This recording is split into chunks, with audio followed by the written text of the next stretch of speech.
Ассаламу алейкум рахматулла. Пітір садақасын ақшалай беруге болатындығы жайлы біздер айттық, дәлел келтірдік. Мына бір картинкалерді маған жіберіп жатыр, осыған не дейсіз деп. Біріншіден,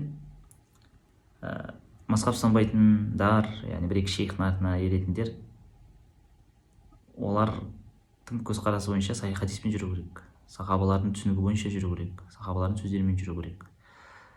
Бірақ мына әкеліп жатқан картинкаларындағы дәлелдер қайда?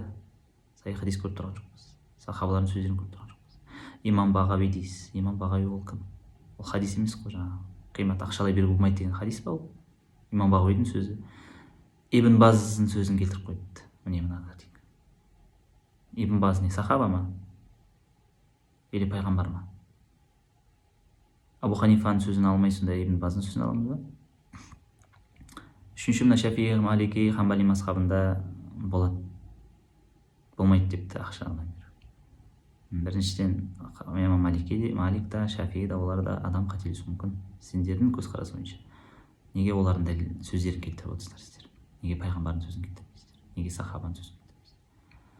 Имам Ахмад бен Хамбалдың мына бір несін алып келіпті, жазып қойыпты. Бірақ имам Ахмад бен Хамбалдың бұл мәселеге қатысты бір емес, бірнеше риуаяты бар. Егер пақырлар соған мұқтаж болса, қимат ақшалай беруге болады деген риуаяты бар. Неге соны шығармайсыздар?